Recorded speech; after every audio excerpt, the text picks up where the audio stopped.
110 కోట్లు పెట్టి ఆ కాలువ చేస్తే ఇప్పుడు ఏదో కృష్ణాగౌడ్ గారు అంత ఏరియాలో 6-7 కోట్లతోటి ఆ పెద్ద పెద్ద మనుషులు పోయేటువంటి పైపులు వేసి ఆ నీళ్ళన్నీ ఆ కాలనీలో రాకుండా చేయలేదా? అదంతా జరగలేదా?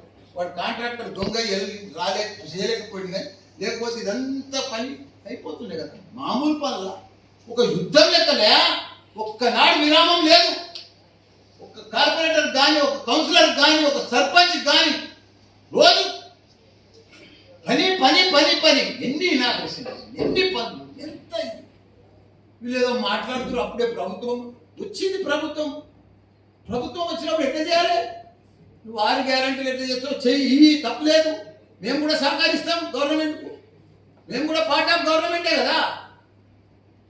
కానీ ఇంత దౌర్జన్యమేందా? వాడిని కొలగొడతాం, నీ అంతు చూస్తాం, నీ పని చూస్తాం. ఇదే పురి నేను ఏడకుంటే ఇట్లా వాళ్ళు గెలిచిన లెక్క తిరుగుతుండే ఓడిపోయినారు. గుళ్ళపోచపల్లికి సంబంధించి 81 అంటే ఎన్ని సంవత్సరాలు అయింది? ఇప్పుడు వాళ్ళ డాక్యుమెంట్ వెరిఫై చేస్తే కూడా 81, 82 ఉంటుంది. 41 ఇయర్స్ అయింది. అప్పుడు రిజిస్టర్ అయింది వాళ్ళు. అప్పటి సంఘా లేఅవుట్ ఉన్నది, ఆ ప్లాట్లు ఉన్నాయి. ఆ తర్వాత ఏమైంది? రంగారెడ్డి అని విజయరెడ్డి కొడుకులు, విశ్వేశ్వర్ రెడ్డి రంగారెడ్డి కొడుకులు ఇద్దరు. వాళ్ళ కాడ పట్టదారులు వాళ్ళు. అప్పుడు సీలింగ్ ఉండే, పట్టదారులు ఉండే, వాళ్ళకే ఉండే 650 ఎకరాలు ఉండేవి రంగారెడ్డి కొడుకులకు. విశ్వేశ్వర రెడ్డి ఆయన పేరు వాళ్ళ టైంకి వచ్చేది. అది పోను వాళ్ళకు దుష్యంత్ రెడ్డి అని ఒక అడ్వకేట్, ఆయనకు కూడా భూమి ఉండేది. Same survey number. అంటే వీళ్ళ ప్లాట్లు ఉన్నాయి. మీరు ఎవరైనా రేపు వస్తే నేను ప్రెస్ మీట్ పెట్టి చూపిస్తాను. పంచాయతీలు అయినా అన్నీ కావాలని నేను బదనాం చేస్తాను. ఆ ఫోటో పెట్టుకుని ఆ సర్వే నెంబర్లలో అది 30 ఎకరాలు వాళ్ళ ప్లాట్లు ఉన్నాయి. ఎన్నిసార్లు కట్టుకోరు అంటే కట్టుకోలేకపోయింది. అదే భూమిలో కూడా ఏం చేసిండు? సంజీవరావు అని లేఅవుట్ చేసిండు, హెచ్ఎండి లేఅవుట్. వాడు హెచ్ఎండి వాడు అమ్మేసిండు.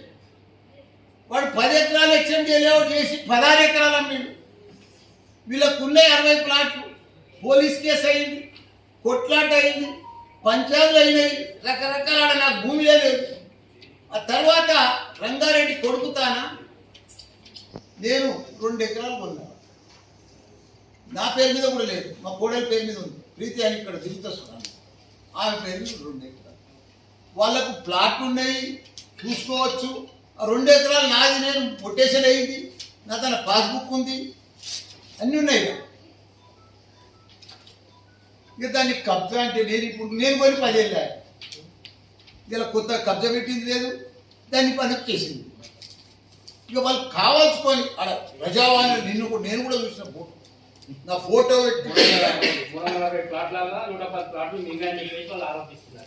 ఇప్పుడు నేను అన్నిటి కాదు ఉన్నది కదా.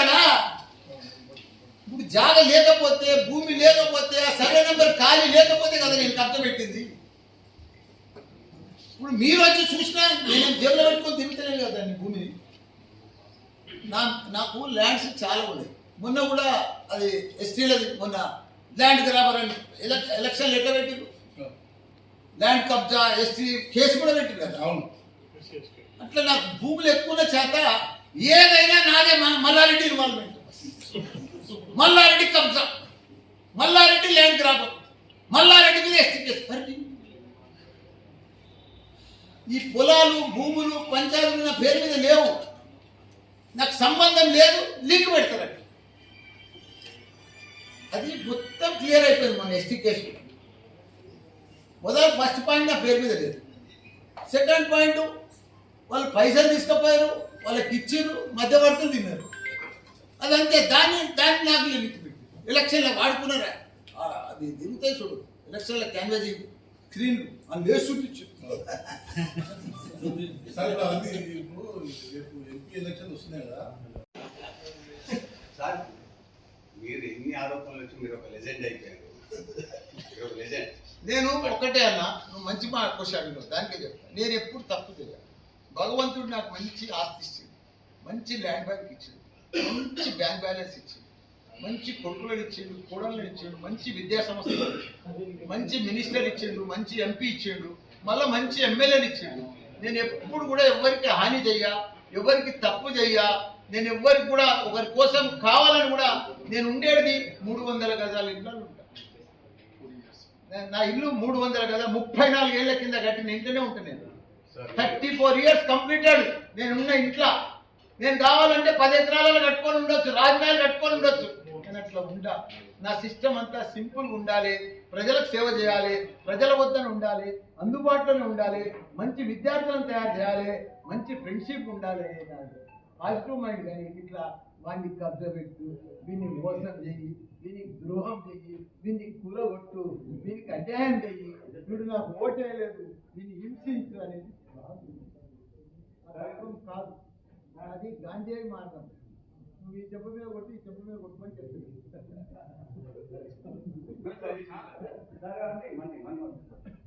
ఎవరికి తప్పకుండా చెప్తానే ఉన్నా. మీరు సరిగా చూసుకోకపోతే నేనేం చేయాలి? జర్నలిస్ట్ అంటే ఒక నంబర్, అది దానికి అంతే లేదు. అసలు నేనే పరిశాన్ అవుతున్నా. ఒక నిమిషం ఆగనా, నాకు అర్థమైందల్లా. సీనియర్ జర్నలిస్ట్ అలా ఉన్నారు, జూనియర్ అలా ఉన్నారు, యూట్యూబ్ జర్నలిస్ట్ అలా ఉన్నారు, పత్రికా జర్నలిస్ట్ అలా ఉన్నారు, మన ఎలక్ట్రానిక్ మీడియా జర్నలిస్ట్ అలా ఉన్నారు. అది మీరు పర్ఫెక్ట్ గా ఒక లిస్టు తయారు చేసుకొని first list, second list, third list, first base, second base, third base అంటే పర్ఫెక్ట్ అందరికి వస్తాయి ఫలాలు. దీని ఒక మ్యాండేటరీగా ఉంటుంది సార్. మ్యాండేటరీ తీసుకొని ఆ లిస్ట్ అవుట్ చేసుకోవాలి. నేను ఎట్లా చేస్తాను?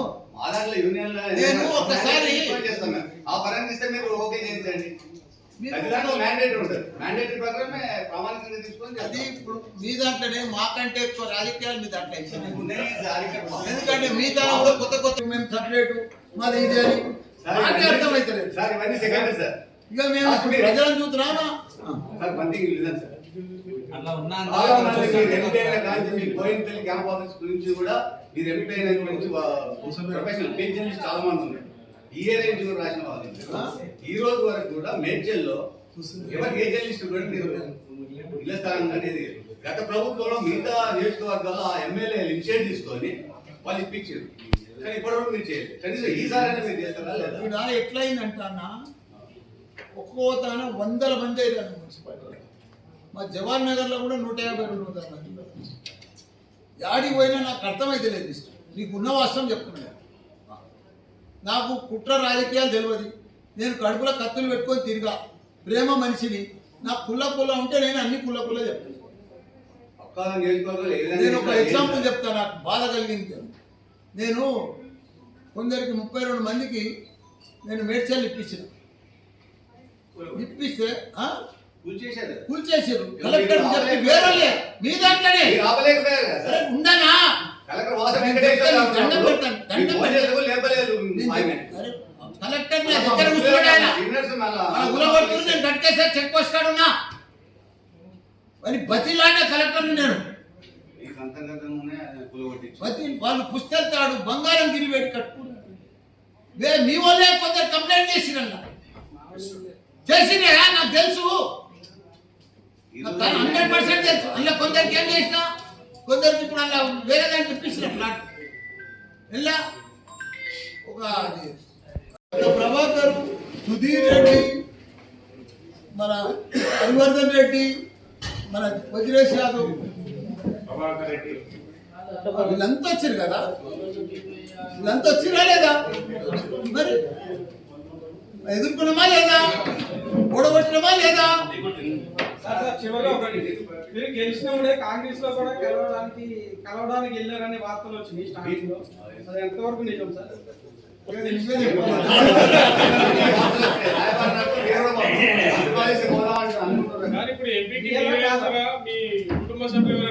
ఏం చెప్పినా అధిష్టానం ఎవరి పేరు చెప్తే వాళ్ళు, నా పేరు చెప్పింది అనుకో నేను